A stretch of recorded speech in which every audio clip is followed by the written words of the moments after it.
This episode is brought to you by MPB. Get cash for the kit you're not using or trade it in for the gear you want at mpb.com. Hey folks, in this episode of the podcast, I get to sit down with my friend Curtis Jones, our outdoor photographer to the north.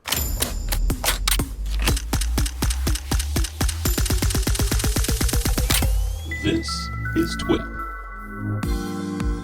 Hey, welcome back to another episode of This Week in Photo. I am your host, Frederick Van Johnson. Today, I'm sitting down with Curtis Jones. He's an outdoor photographer based up north of the United States in California. And Curtis, since I've known him, has been one of the most hardworking and traveled photographers, even during the pandemic, traveled photographers just that I know. He's running around doing great photos and just enjoying the outdoors with his cameras, sometimes to the detriment of his cameras. We're gonna find out all about that in this episode. Welcome to the show, Curtis Jones. How's it going? Hey, thanks for having me back. Things are good. I'm happy to be here. Your wings have been clipped for a minute. Like we were talking about in our little pre-interview session there, I feel like I'm the intrepid photographer that cornered you in the airport between destinations. And luckily, you gave me a bit of time to kind of chat about what you've been up to. That's what I feel like. Is that the reality? Are you kind of like that photographer that just you're home and you barely unpack and then you get some fresh underwear and you're off to the next destination? Yeah, I mean that's an ideal world. That's an ideal scenario, blue sky scenario there.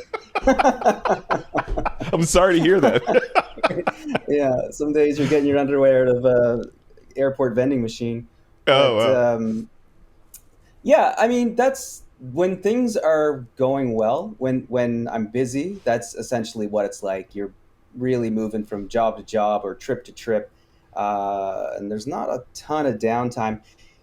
This last couple years has been a bit strange, but the last maybe 8 or 9 months have been quite busy. It's only been maybe in the month of October really where I've been settled somewhat and doing like boring things like house renovations and things like that. So yeah, definitely a lot of go. Yeah, well, let's talk about that a little bit. For the folks that may not know about the type of work you do, the first interview I did with you, which I'll link to that in the blog post for this episode. The first interview I did with you, you were on your way, I want to say to Antarctica. Was it Antarctica? It was someplace snowy and arid. I don't know. Where was it?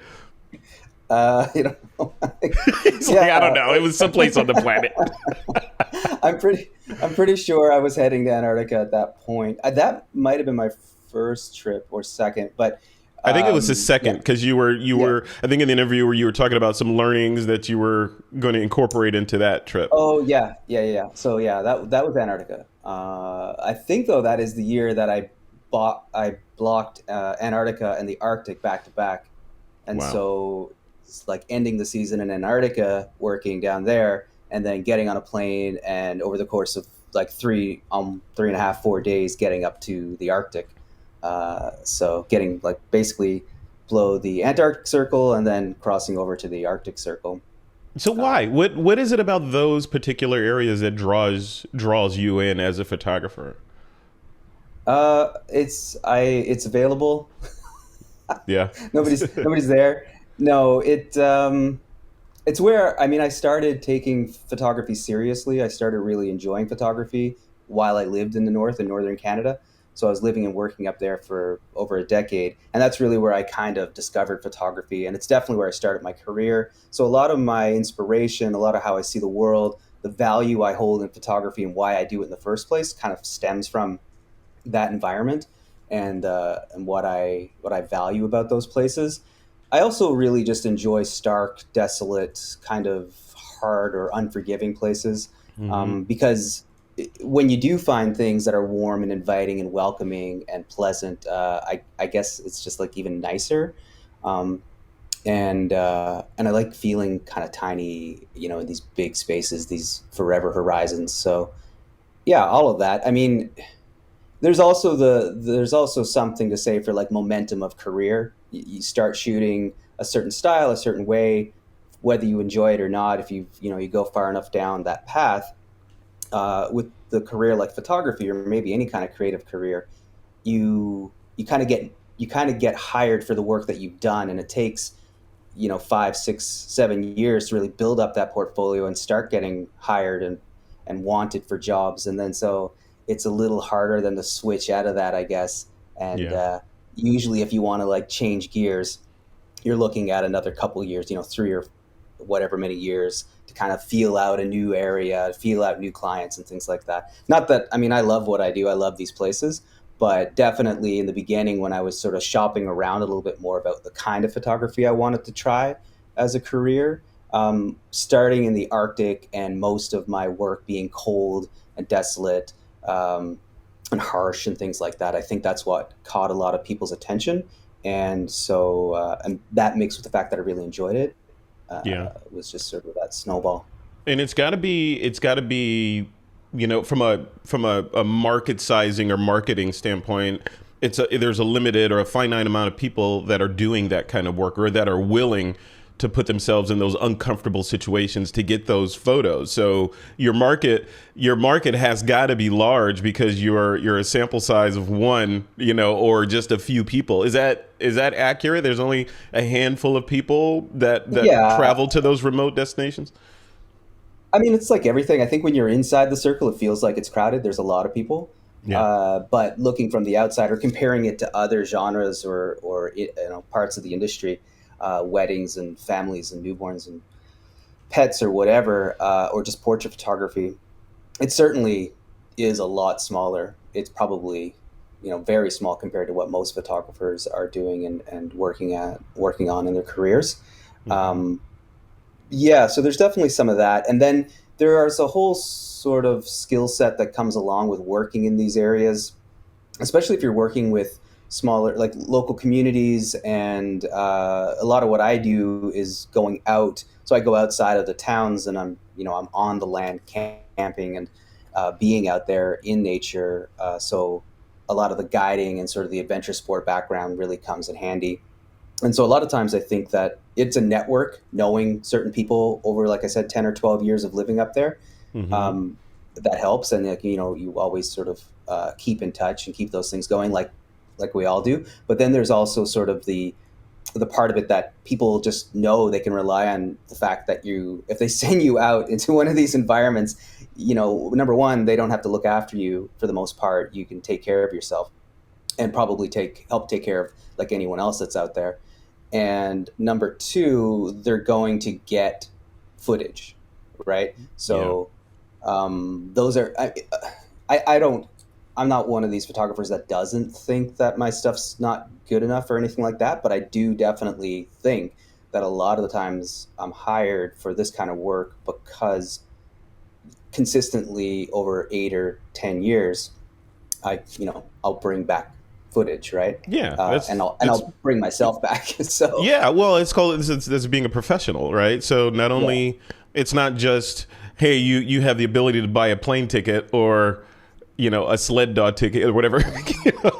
It's not just that you can get yourself to these remote locations and survive there. You have to yeah, get to those locations and have the survival skills to be able to keep your bag of water and meat and bone in a condition that you can then create saleable artwork. That's no easy trick, right? I mean, some of these situations I recall over the past year or so, it was a little tenuous there, right? Especially during the pandemic and lockdowns and yeah. all this stuff. Can you talk about that a little bit? Like some of these more tenuous situations where it was kind of like, oh, did I make the right decisions? Am I going to be able to make it out of this?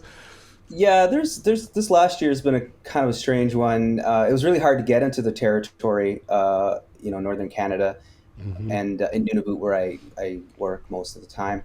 And that's because of all the public health policy and stuff like that had to be in place to protect these small communities that could easily get overwhelmed. The healthcare system there is just not what it would be in larger centers.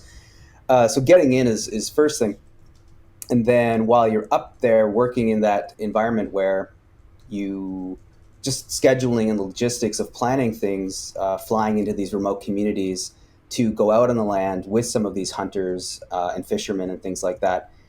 It's in a good year you have weather and just scheduling conflicts to deal with. In a pandemic year, there's all the pop up, COVID stuff that comes along with that.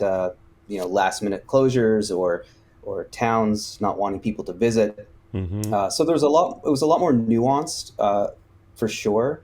Getting into the smaller towns and then getting with like hunters to get out on the land and spend 7 or 10 or 2 weeks together, 7, 10 days, 2 weeks, and get back. And do it again in another different town.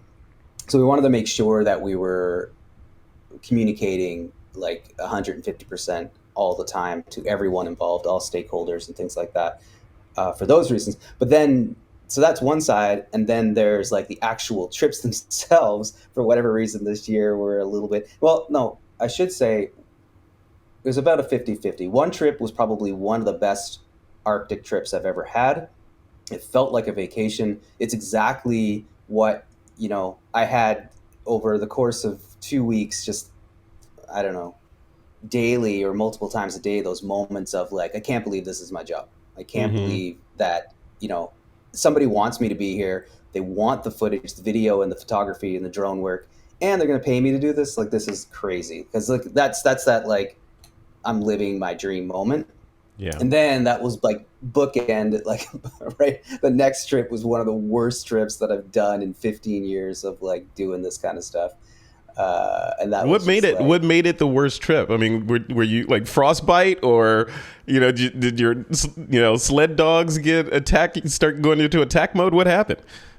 no sled dogs involved in this one. This was going out with a fisherman to a lake that we were ice fishing. So it was March, yeah, like mid-March ish, which is still quite cold, but it starts to warm up a little bit. You can get nice days, and we were trying to get to this community and hook up with this fisherman for most of the season. I was up there for 4 months, and like I was saying earlier, logistically it just wasn't really coming together. And then finally we kind of just pushed for this one weekend and said, we're just going to do it, whether or not, we'll see what happens when we get there. Because worst case scenario, sometimes some of the work is just going and meeting with people and sitting and having coffee and spending a few days in the community and getting to know, you know what I mean? So you're not just flying in and, taking Mm-hmm. pictures and shooting video and stuff like that. So I was like, if it's a meet and greet over for 3 or 4 days, that's fine too. So we flew in, but the forecast was like biggest storm of the year for like the day we were going to leave. So we were sitting in the hotel and thinking to myself, well, there's no way we're going to go out because it's going to be crazy tomorrow. Minus 60 degrees Celsius, and then wind chill on top of that, and blowing snow. It's just not going to be feasible. You can't work in those conditions. Nobody wants to go out and fish in those conditions. But no, I mean, this guy was this guy Wow. was a rock star. Yeah, he loaded up his sled and threw us in the sled, and we yeah we headed on out into the blizzard, and it was crazy.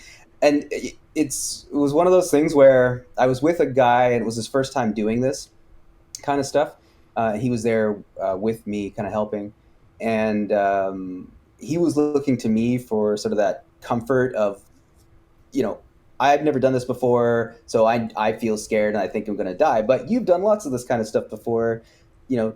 So just tell me it's going to be okay, and this is normal to feel this way. And I was like, I can't tell you that this time. This feels like this feels crazy to me, and like that for him, just like totally, that was bad advice. Um, but it was 8 hours on the snowmobile, heading out into a blizzard. Couldn't see anything. Sort of just lying down, in the fetal position almost, face down, so we didn't get any frostbite on the face. But we were totally covered. I had so many layers on, and at one point, I noticed that we had taken a detour, and that went on for about 30 minutes, and I wasn't sure what was happening. And then, the hunter stopped, and he's like, "Yeah, I thought I saw a polar bear," so I was like chasing that down for a bit, and I was like, "Yeah, why not? Let's see if we can find a polar bear in a blizzard on our way, on an 8-hour trek out to a pond on the That's middle of northern Baffin Island." That sounds like I don't know, a cliche. Yeah, it's like trying to find a Yeah, polar bear in a blizzard. it's 100% that exactly where that joke comes from. Polar bear in a blizzard. Wow. Uh, but this guy cut the trail in there. There was like some open water concerns. It was a bad ice year. It was a really bad ice year actually in the north. But he put that trail in, and like I said, it was an 8 or 10 hour journey to get to the lake. And then, like all of these trips, you get there and you throw all your gear in sort of an emergency shelter, a hut kind of thing that sometimes the hunters and trappers associations put out there, um, which we did. But the first thing you have to do then is get to work drilling holes and, putting nets down and things like that. So it's like 10 hours of horrible blizzard travel just to get to the location to actually start the work. And it was cold. Yeah, they were cold. The fishermen were cold. The gear was really struggling. I've used Canon cameras pretty much exclusively, and I haven't. They're like beasts, tanks that really haven't failed me often, but they were having a hard time, especially with video and things like that. Yeah. And then there's just all that. Like I can't use mitts and gloves. I've tried so many different kinds of gloves. I just prefer to have big jackets and big warm mitts, and then I just go barehanded basically for as long as I can, and then stick my hands back in my. But yeah, I think I may have like left them out a little too long a couple times on this trip, and then on the trip back, I mean it did get a little easier after a few days. It started to warm up a bit, but then the trip back, the fisherman was so psyched. He had so much fish, and we went out on this it's called a komatik that they drag behind the snowmobile, and so we were riding in this thing on the way out, and it was super bumpy. And then on the way back, he had it loaded with all the fish that he got. Mm. So we're like, okay, well, I guess we're just gonna like get in a. There's going to be a different arrangement. There's a couple other hunters over here. Maybe we'll ride back with them or something. But nope. He just kind of tied all those fish down, and then we got on top of this sort of like caravan, this circus caravan of stuff, of frozen char, and rodeoed like back to town another 8 or 9 hours. And yeah, there was like a few scary moments because he was pretty excited to get back to town. I think that's the thing about these sorts of trips is that you go out there and you work and it's cold and it's not entirely pleasant all the time, and then but once the work is done and you're heading back to town, it just feels incredible to be like on your way home. Yeah. But this guy was catching air. Like I was flying off of this sled the whole way back. That sounds like a dream, like a literal dream. Like how long are you out there at any, like what's the longest stretch of time that you've been kind of on one of these assignments? Well, it's never really too long. I would say a week is pretty normal. 2 weeks if you're getting like bad weather and stuff like that, and you're doing a lot of rescheduling, or if you're trying to do multiple smaller trips. It's not often that it goes more than 2 weeks, usually. Okay. Um, But if it's like a week or so, like that's gotta affect, that's like the Curtis Jones diet, I can imagine. Just like you go out there, you're eating fish or whatever, and your body is just like reverting yeah. to its natural primal state. You're not eating McDonald's and junk and drinking Starbucks and all that. You're only eating healthy food for this stretch of time. Do you notice a change in your physiology from when you left to when you return? Oh, always. Yeah, you definitely do. I mean, you are eating pretty clean. It's 90% of what you're eating out there is probably what you're hunting or catching or whatever. You do bring, I mean, yeah, you bring a lot of other stuff like, chocolate and nuts and oatmeal and things like that. Mm-hmm. But there's definitely, yeah, you're not eating much takeaway or junk No processed otherwise. food. And not a lot. And I mean, sometimes you'll have like canned goods, like canned soups and things like that. But it's mostly, I mean, um, anything with a lot of weight in it like that, not often. But we do have a lot of dehydrated meals, which are pretty high in sodium sometimes, just as like emergency stuff. Mm-hmm. But yeah, it's a pretty lean diet of fish and coffee, basically. Wow. But Would you recommend one of those trips? Because you still lead workshops, right? Am I correct in that? Are you still doing that? Oh yeah, That, still doing workshops. We got to do one this summer in Newfoundland, which was great because the province opened up again for travel and all that kind of fun stuff. So we hmm did get to do one. But yeah, yes, I mean it's been a while for international stuff, Yeah. but the international workshops are pretty sure are going ahead again now. Like yeah, so my next international workshop's not until uh, June, I June, think. yeah, and we'll link to your website for folks that want to sign up for those. And I was thinking, it was kind of tongue in cheek me saying the Curtis Jones diet because it's kind of like if you're slightly overweight or want to get into shape, and you love photography, this seems like the ideal kind of putting yourself or stressing yourself while also coming away with good photos. Just go on one of these adventures, and you're gonna eat what you're gonna eat, but you're gonna come away with good photos. Would you agree with that? I would never sell that as a workshop under my That's why under I'm the my marketer, insurance. man. I am the marketer. Yeah, yeah. There's no way. I do like with our workshops. I yeah. So two things. One, if you wanted to challenge yourself physically and come away with like incredible like whatever once in a lifetime photos, a trip like that for sure Yeah, will do it. Obviously you have to know your limitations and you have to go with certified guides and all that kind of stuff. yeah, And this kind of work that I'm doing is work for the hunters and the fishermen themselves. So I'm not bringing in clients or anything like that out there. This is a different kind of work. It's but you can have similar experiences all over the world where you get more of a it's I guess more of a cultural photo workshop than it is landscape or portrait or anything like that. yeah, Uh, but yeah, totally. And then the second thing is that even our workshops that are actually designed to bring people around and see landscapes and have a good time and interact with each other and slightly more vacationy, I guess. I'm still getting people up at 3 o'clock in the morning and shooting until well after sunset every day for 6 or 8 days, and you're going to be hiking. We try to make it so that it's accessible to everyone. So we keep the hikes to 30 minutes within car kind of like you can park, and usually there's something within 30 minutes of where we park for hmm everyone. But then hmm there's always going to be, and the reason why we tend to run the workshops with more than one instructor is so that if we have like say three, that's kind of perfect because then there's three different options for different levels, I guess, of physicality. And the, yeah, the great thing about that is we get a lot of people who are a little bit older and maybe not really sure about themselves physically, being in these natural places and going on these little somewhat more gritty hikes, a little bit more off trail sometimes. And so they come to these workshops not necessarily worried about the photography side of things, but worried about whether or not they can physically stay up to keep pace. And within a couple of days, they're leading the pack. Right? They're having so much fun, and that's kind of like the big win for me. Is I love it when people have these light bulb moments when they're taking photos and they finally get a concept like shooting a longer exposure or star trails or whatever it happens to be. That's awesome, and that's like definitely one of the reasons why I love doing it. But I think I like that even more. I like it when people surprise themselves, when they're willing to take a bit of a chance physically and just make themselves a little bit uncomfortable, like not dangerously so, but you know what I mean? yeah.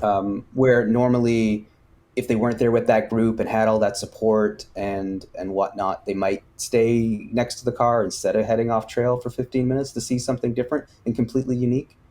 Yeah. So that's a big part of like our sort of our mission with the workshops in Newfoundland for sure.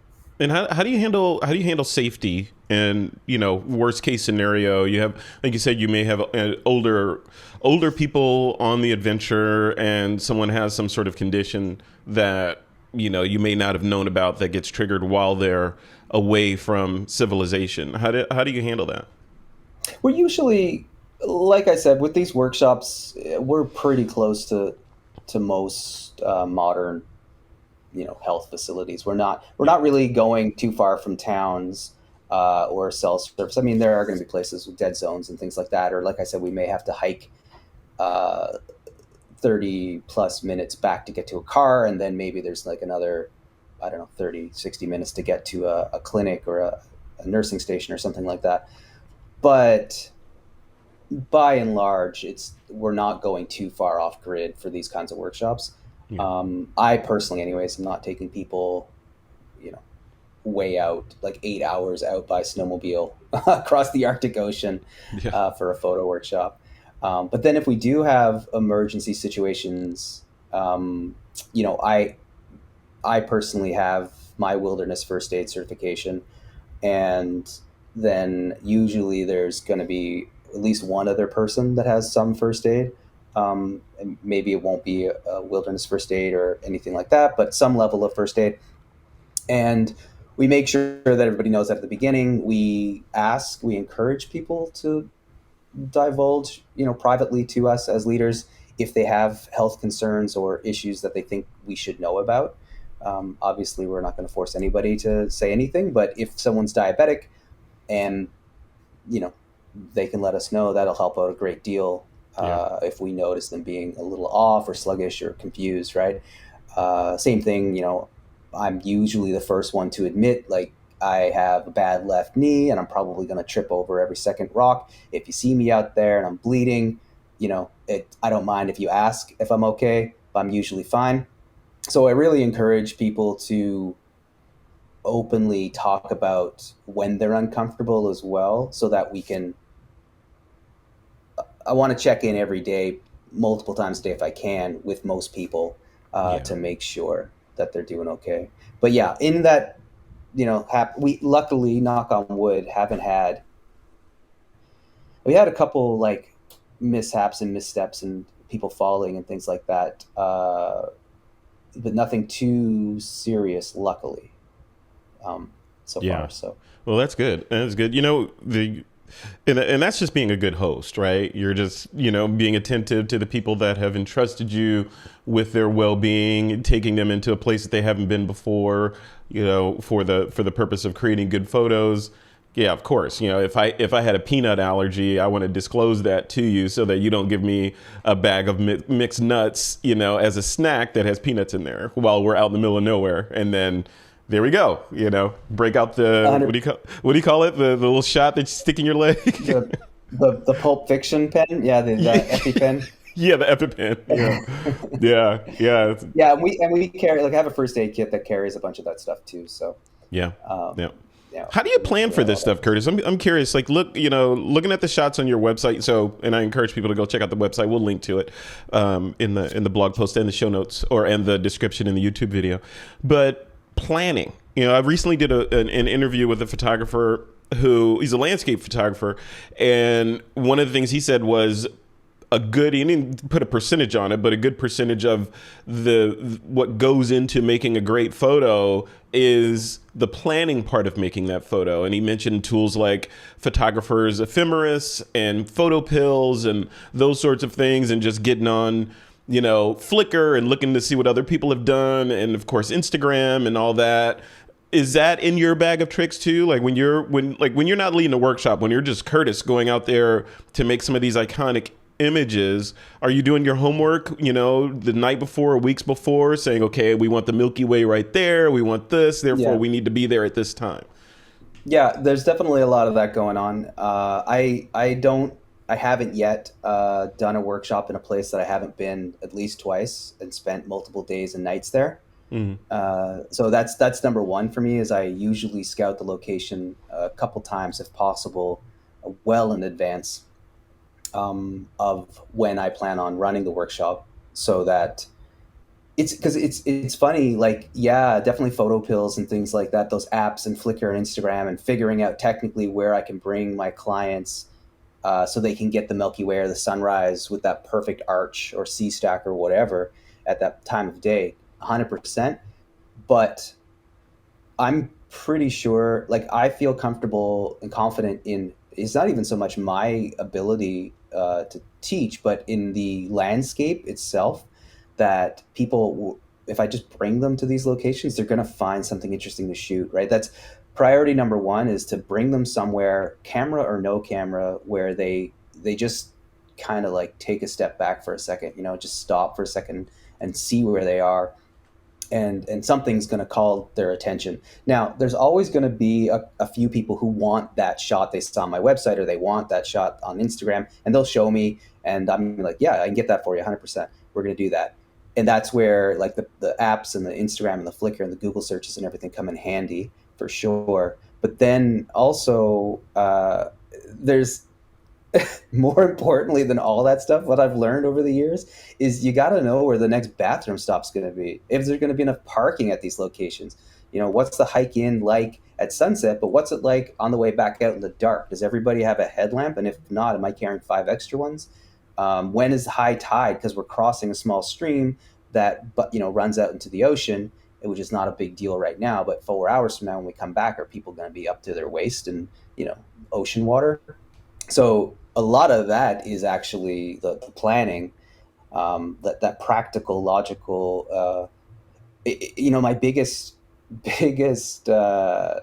concern a lot of times when we're out here is I'm constantly checking the weather, like just constantly.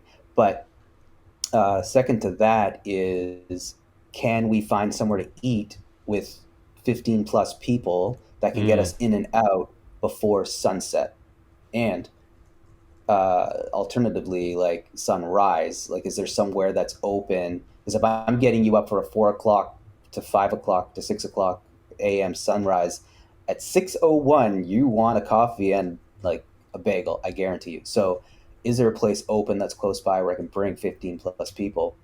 They can use the bathroom and get something to eat. You know what I mean? Because that some people are okay with it being really adventurous and really sort of, it is what it is and we're here to get the shot.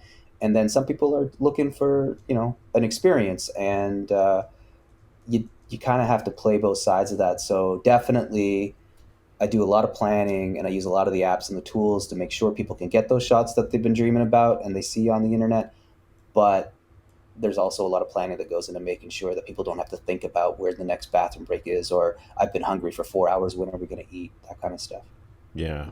Yeah. The planning thing is really interesting to talk about, because there's a mix of the whole serendipity thing of, hey, I got this amazing camera and these lenses, and I got, at home I've got a great computer with Lightroom or, Photoshop, Luminar, Capture One, whatever on it. I'm just going to go throw myself into this area, this amazing area like Yosemite or something, take some pictures, and then bring them back and develop greatness, right? And I think that's a mindset in a lot of photographers. I'm not a landscape photographer and outdoor photographer, so I'm stretching. I'm hoping you can add some logic to that. But I think a lot of photographers that are not at your level kind of maybe think in that direction and then come back with shots that aren't what they thought they were going to get, and then get disappointed and say, yeah, well, I'm just not a good photographer. When if they just add that planning piece to the beginning and research and go out there on a mission to capture that elusive photo with a little bit of background on there, then they increase their chances of success. Would you agree with that? Yeah, 100%. Planning is more important than gear, and more important than almost anything, for when you're really looking for those like one in a million shots. All of those shots you see on people's websites and on Instagram with the great light, uh, I would imagine that less than 1% are just like serendipity. You just go out and the light happens to be kicking off. And if it is, again, it's probably because somebody's just been going out to that location over and over and over again. And maybe they're not planning, but they're just persistent. And eventually you're going to get good light and good conditions. But otherwise, the rest of us are really, you're planning a lot. So I would say, like, as to your point about being an outdoor and landscape photographer versus like, maybe something that's a little more controlled, indoor Mm-hmm. portrait, studio type stuff, you really do, because you can't, you have so much that's out of your control that if you're not willing to put time, patience, and planning into the equation, then your chances of success, your hit rate is going way, way down. So you better really just enjoy being outside, because you're probably going to be disappointed with the photos you get. Yeah.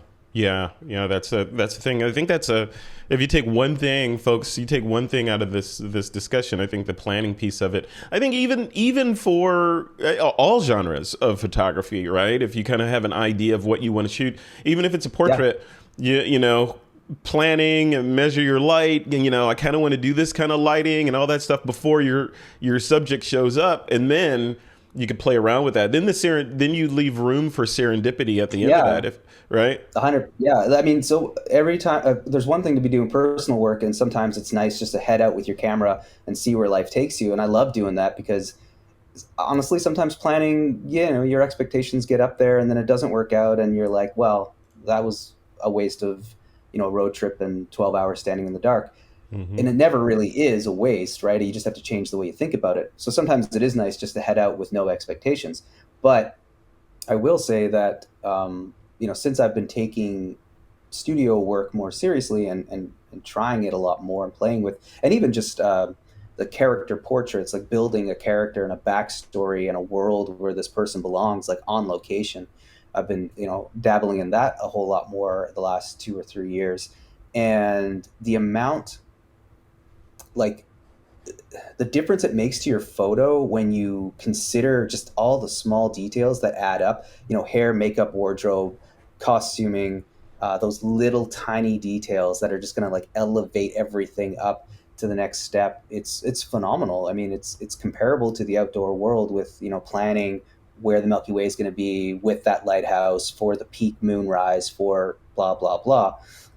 And you really see how it pays off, the difference between somebody who just invited a friend over to the studio with no plan and said, just wear whatever you're going to wear and we'll Hmm. try to make you into a wizard, versus researching, the outfit you want, talking to people that can put that kind of outfit in your hands, figuring out, the kind of model potentially that you want to work with that has that look, and then, shopping around and yeah, all that before you even take one picture is going to already put you in a different place. Yeah, and if you back that up even further, because we know some compositing photographers that will go out, they'll already have the shot in their head of what they're trying to build, and then go out and capture assets to composite that together. Like I would need a Yeah. wizard standing in an old, mystical looking forest, and there's fog, and then there's this and that, and then they go capture those things and then put them together, but they're beginning with the end in mind. I think that's the takeaway, right? Kind of begin Yeah. with the end in mind as best you can, but then have the skill to fill in Yeah. the gaps for unforeseen circumstances, right? Definitely. Even the commercial work, like the like I was talking about with like the hunters and stuff in the north. There's so much of that that's out of my control. If I'm going to go out and follow a seal hunter, I can't when he's standing over a hole, like a breathing hole for a seal or something like that. I can't be next to him because if I make a sound, that thing is out of there. So I'm 500, 800 meters away from him. I have no control over the situation. But um, I still storyboard all the shots that I want to get, and I still think about how I want those to look and talk with the hunter themselves and anybody else that's there with me that can potentially help make that happen, and how we can like work within the reality and the practical nature of what we're there to document and capture, with Hmm. because we don't want to fake it and force it in any way, but we still want to guide, I guess, the visuals a little bit. So even in Hmm. that situation, I try to storyboard and sketch out like little ideas, of what we potentially could go for. Because the worst Hmm. thing in the world in those situations is to be standing there. It's cold, everybody's on a schedule, and you as the photographer, they're all looking to you, and you're like, I got nothing, In those Hmm. moments, because a lot of it, you're out there and just stuff happens, and you just react, and you Yeah. are literally just it's kind of like street photography at that point. You're just documenting, or photojournalism a little bit. But then there are other moments where everybody's done what they were going to do for the day. The light is perfect. People are in a good mood. We just ate, that kind of thing. Hey, you want to try one of those cool shots I was talking about where we do like light painting under the northern lights or something like that, Yeah. Yeah. which you wouldn't normally, like, I'm not going to interrupt an actual hunter or fisherman while they work to say, can you take an hour to like let me play with this like really cool photo? You don't understand, it's going to be great, right? um, Yeah. So, but Yeah. you still want to have that photo in mind. You're going on this trip thinking, if there's a moment, if I get that opportunity, this is my bucket list. I got 5 shots I want to nail, right? That's the thing, yeah. Having that bucket list, I think, yeah, you hit it right on the head. That if I'm taking a bunch of things away from this interview, but the idea of the storyboard, right, and having the idea of these. If I come away with these 5 shots, then I've succeeded. Anything else is cake, or icing on the cake. But if I get these 5 shots, and then researching each one of those 5 shots and making sure that you have the right gear to get those 5 shots, right? Like, for example, one of the shots that you want to get might be, hey, I want this iconic wide angle shot of sled dogs coming into the frame with the lead dog here, and then the rest of them going off into the back of the frame, and then the vista behind them. I want that shot. I want that shot too. Yeah, exactly. So you want that shot. So then you make sure that you have the proper gear to get that shot when you go out there, and then you can check it off the list. That's, it's almost like photojournalism, right? Because when you're going out there, you're telling, instead of going out there, like you said, and just saying, hey, I'm a great photographer, I can, I'm Rumpelstiltskin, I can weave straw into gold, just put me into the situation, I can make stuff happen.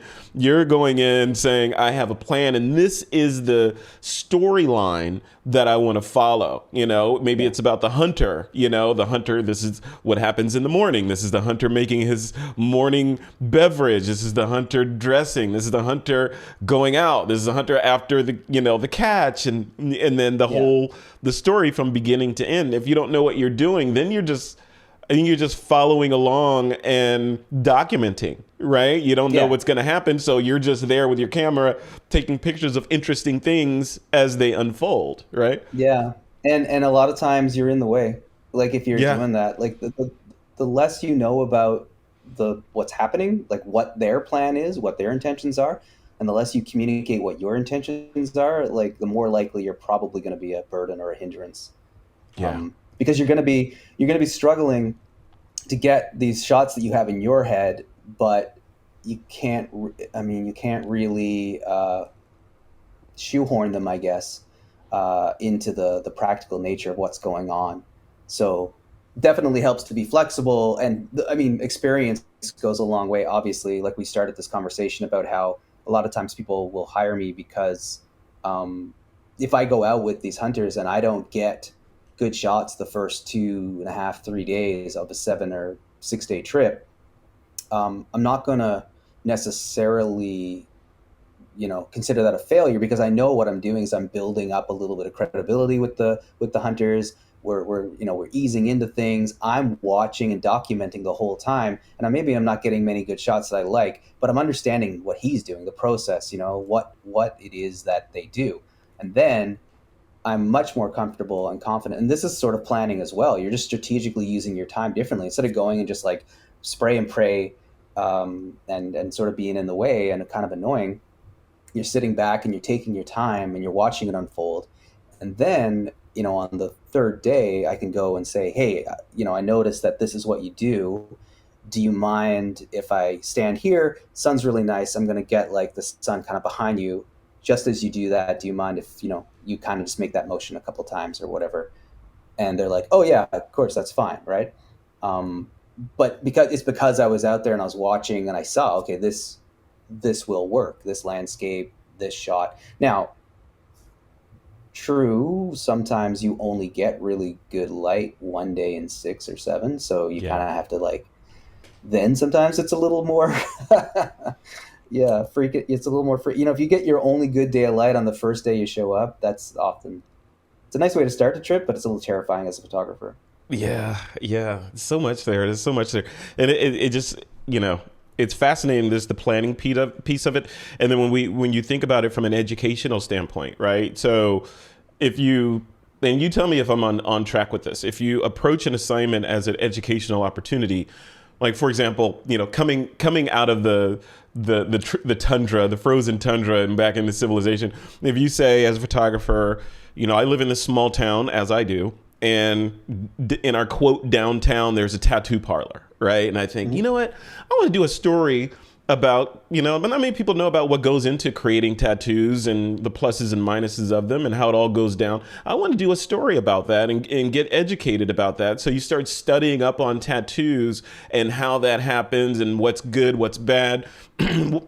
Excuse me, what are current trends in the industry, the tattooing industry and all that. Then you go approach a tattoo artist and have that conversation with them. Hey, I'm a photographer and I'd like to kind of document what you do and kind of illustrate photographically what it takes to create this world-class art on skin, what it looks like. And then like you said, Curtis, you go in with the 5 shots or whatever that it takes to tell the story that you feel like you want to get to illustrate it, and then schedule it and execute, right? Is that a fair way to look at it? That's 100% it. That is it. Like it's not the difficulty isn't in the, technically how does this happen? The difficulty oftentimes is thinking that we can't do this, right? Like, or thinking that we're not good enough to do this, or to approach somebody like a tattoo artist and burden them with our art project or whatever. Mm-hmm. Oftentimes that's the part, that frame of mind is the hard part to get over, but like executing it is as simple as doing a little bit of research, doing your homework, so you don't just walk into something completely not understanding the situation, because that is often, some people like just talking about what they do, but for the most part, if you're going to ask to spend multiple days with somebody and document what they do, it's nice to have a little bit of, a history and a bit of background on what all that is, and so that you're both more comfortable. And then, it's about approaching people, the people you think that might be open to it, and being okay to rejection, because a lot of people are not going to be open to it. But once you find that one person, it's the second big hurdle then, which is, okay, I said I was going to do this, and I asked somebody, and they said they were going to do this. Now I actually have to do this. And that's the second hard part, is actually fulfilling, like being, and I don't know if it's the right word or not, but being brave enough, I guess, to actually do what you said at that point, taking a chance, because now you have other people involved, other people are expecting something, and it's your idea, right? You're not assisting, you're not just showing up and spontaneously capturing something, which is a lot easier, to say, oh, I didn't get anything. But I wasn't really there with any intention, so it's no big deal. Versus like, I have a really good idea that I'd love to try, and I found somebody that wants to do it with me, and now we're going to do it together. All of a sudden, that feels a lot heavier, right? Like that's a scarier proposition. It's exciting, but it also can be a bit scary. So like, it's important to acknowledge that all that's going on. But like I said, that's the hard part, is still up in your head, right? Like technically on paper, it's sketch down some ideas, do a little research, find some people that might be willing to do it, and then show up and play, just take photos. And it doesn't have to go anywhere after that. You don't have to publish it or put it in a gallery or whatever. It can just be for yourself, or maybe you can start exploring all those other worlds of publishing work and printing and getting shows and doing talks about it and whatever, right? Like, who knows where it can go, but it's all baby steps. But I find in my experience anyway, I can only speak for me, is that it's usually a frame of mind that's often the roadblock, not the actual procedure or process. That's hard.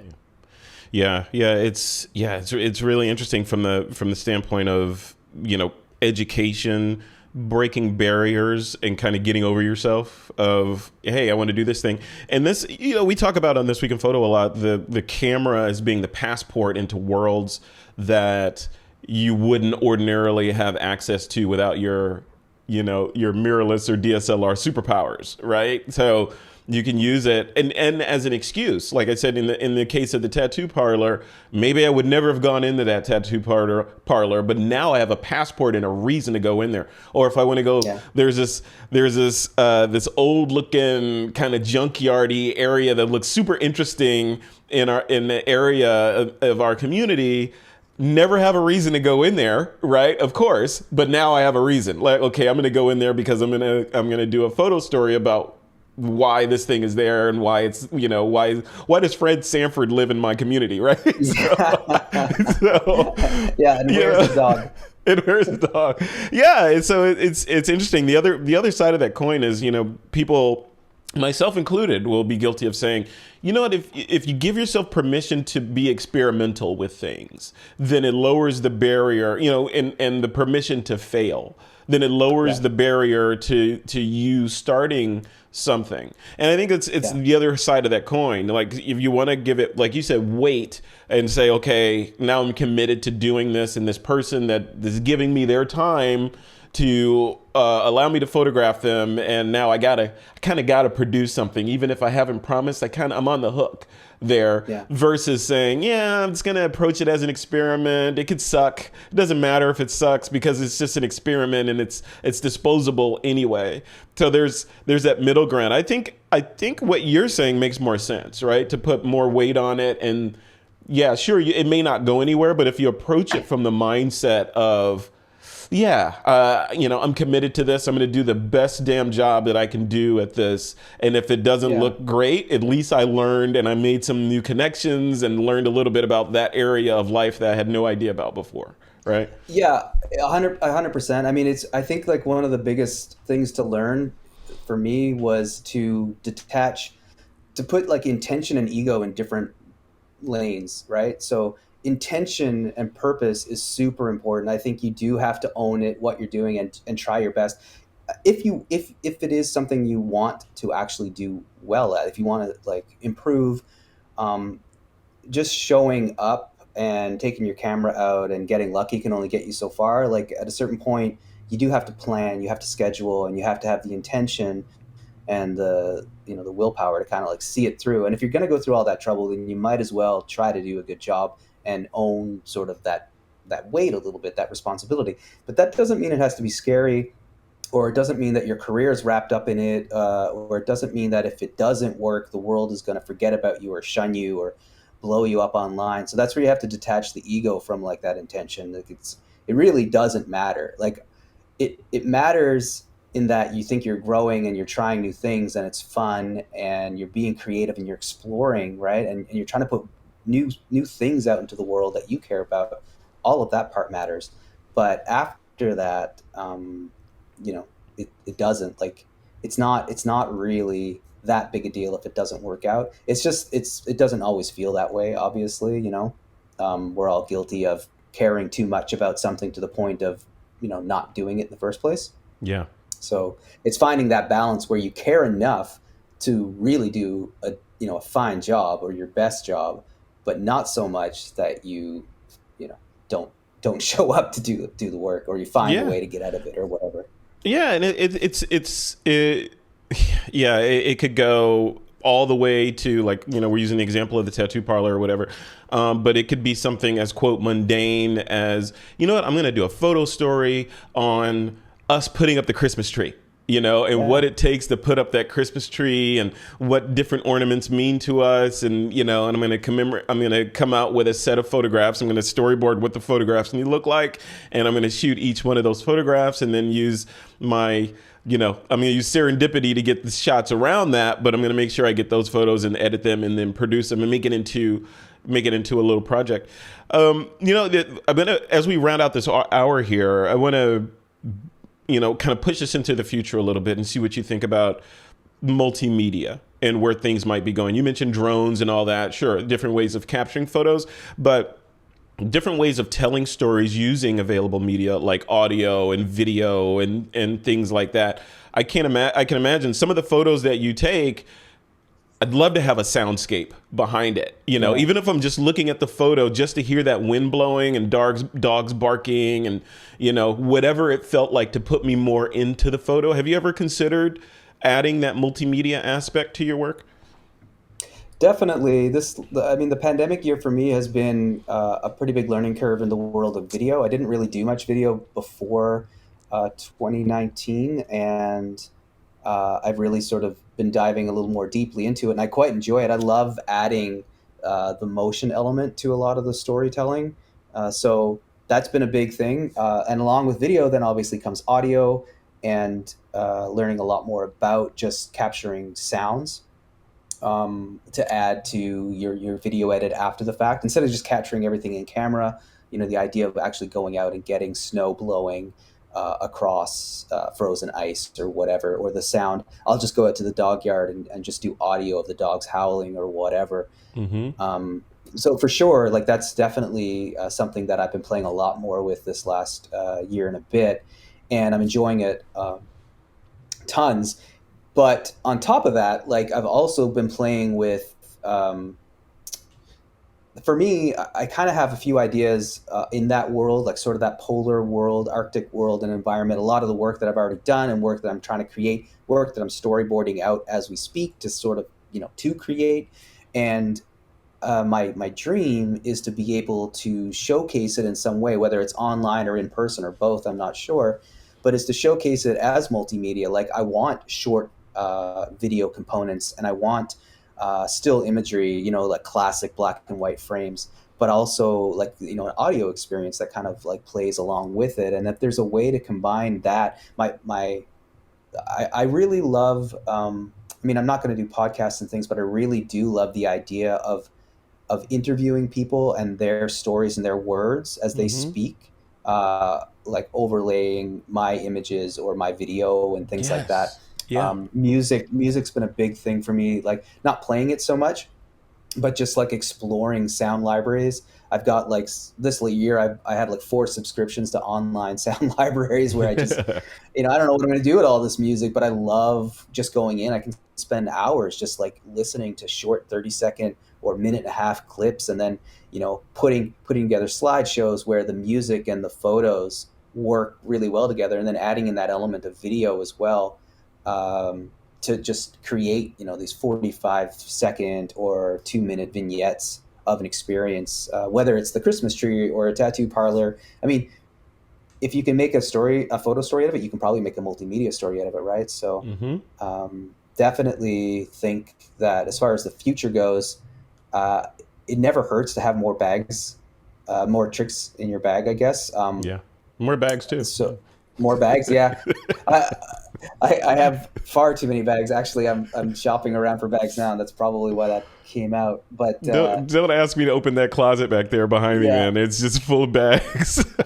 you should see the field, the field operation we did on my current bag from one of these Arctic trips. It's just, anyways, the whole thing got like hand sewn back together in the middle of the night, and yeah, it's something. Wait, before we end this, thank you for reminding me of that, because a little bird told me that you've been uncharacteristically hard on your gear, or your gear has been hard on you over the past month or so. Yeah, apparently you've been introducing Canon cameras to rocks or something, and the rocks keep winning. What's going on? Yeah, I don't know if it's uncharacteristic, but it definitely. I have an ongoing history with pushing my gear to the limits, and I I've said this before in other places, but my camera gear, I buy my gear and I use it like I buy boots, and I want my boots to work when I need Yep. them to work, and they're going to work as hard as I work. So the camera gear is no different. And I try not to be intentionally hard on this stuff. I'm not flippant with the gear. I don't throw it around. But Gravity. if I'm going to lie in front of a team of dogs, then the camera's going to lie in front of a team of dogs, and whatever happens. Yeah. I'll try it. I'll try to keep it out of the way if possible. But yeah, recently, I've had a couple moments, I guess, or more negative experiences with the wind. The one that I think you're alluding to, I got to say, was just a bad set of choices on my part. I was going. I had spent a couple evenings going out trying to capture some video for YouTube of a sunset photography, but I couldn't get my tripod. My tripod was broken. I broke the tripod, so that's the start of the story. Earlier, so I'm using a broken tripod, and I don't really trust it, and so I don't want to lose or break the lens in the camera to do the video. So I go, okay, while I'm waiting for the parts to come in for this broken tripod, I'll use my old tripod. But the reason I have the old tripod, the reason why I have the new tripod, is to replace the old one, because the old one I didn't trust. So I'm already making bad choices, right? Yes. I'm taking the old one out of storage. Questionable spare tire. Yeah, is not gonna do what I want it to do. So I take it out on a second night with the old new tripod, And I set it up and I see it tipping and I'm running. There's footage of me running back to get the camera and I catch it just in time. And I'm like, oh, okay, yeah, that's a good lesson right there. Like I knew this was going to happen. But then, like, a lot of experiences outside, the suns get a little lower and the colors start to pop. And, I forget all about the fact that the thing almost rolled down a cliff into the ocean. And I set it up again and I walk away to do like some video and I get all excited and wrapped up in the sunset, just to turn around and see, this tripod that I had no business trusting topple over. And my camera and my lens basically, this beautiful singular unit to become two without my gentle touch. It was just a smash into the rock that dislocated the lens from the body. So that thing is in for repair if possible right now. That's the third 16 to 35 2.8 that I've kind of put through the paces. The first one, apparently though, so here's some. Well, the first one is a write-off. That's a paperweight. Yeah. The second one I destroyed in Antarctica, but I only messed up the front. This one recently last week, I've really only messed up the back. So I think there's a way to Frankenstein number 1 and number 2 and number 3 to make a one lens, like a Halloween lens. That, ladies and gentlemen, is a real photographer right there. You see that? You're just, by any means necessary, I'm going to get the shot, and damn the gear, right? But see, with your your description of laying in front of sled dogs and just to get the shot. Sure, I understand that, but camera gear doesn't have the power of healing that you do, Curtis. So you can take a beating, and then given a couple months or so, you could probably be good as new. Not so much for the gear; it has to be replaced. So you gotta hedge your bets. You make some very good points. Yeah, healing is the factor there. You have to be a little more. I think I have to be a little more forgiving with the gear. Yes, yeah, or not, because it's all about the shots, and your shots prove that whatever you're doing is working. So keep doing it. If people want to connect with you, sign up for workshops, go to your website, or dialogue with you, what are the best ways to get in touch? Yeah, so I'm easily found on Instagram. That's a really quick and easy way to find me. C Jones Photo on Instagram, or my website, curtisjonesphoto.com. And and then we have our Newfoundland workshops, a dedicated website to Newfoundland workshops at newfoundshores.com. But any way you find me, if you find me on Messenger, if you somehow got my phone number off the internet, I'm really easy to access, and I like talking about this stuff to anybody who wants to listen. So reach out. Excellent. Yeah. Curtis Jones, thank you. Thank you once again for coming on. I always learn a ton. Like my brain is still spinning about this, the epiphany of, well, I mean, I knew it, right? But still, to hear someone that is actually going out there doing it and creating the shot list and executing on it and then bringing back the images. It's not just Curtis Jones buying a ticket and going out there with his awesome camera gear and the images just magically present themselves. You're doing homework and then executing on that homework, right? Oh, all the time, for sure. Yeah. And like everyone, I started that other way, right? But it only gets you so far. So right. Yep. Cool. Well, we'll leave it right there. Curtis Jones, thank you for coming on the show. I appreciate you. Thank you. I had fun.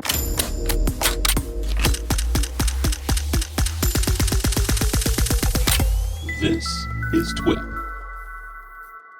This episode was sponsored by MPB, the world's largest online platform for used photo and video kit.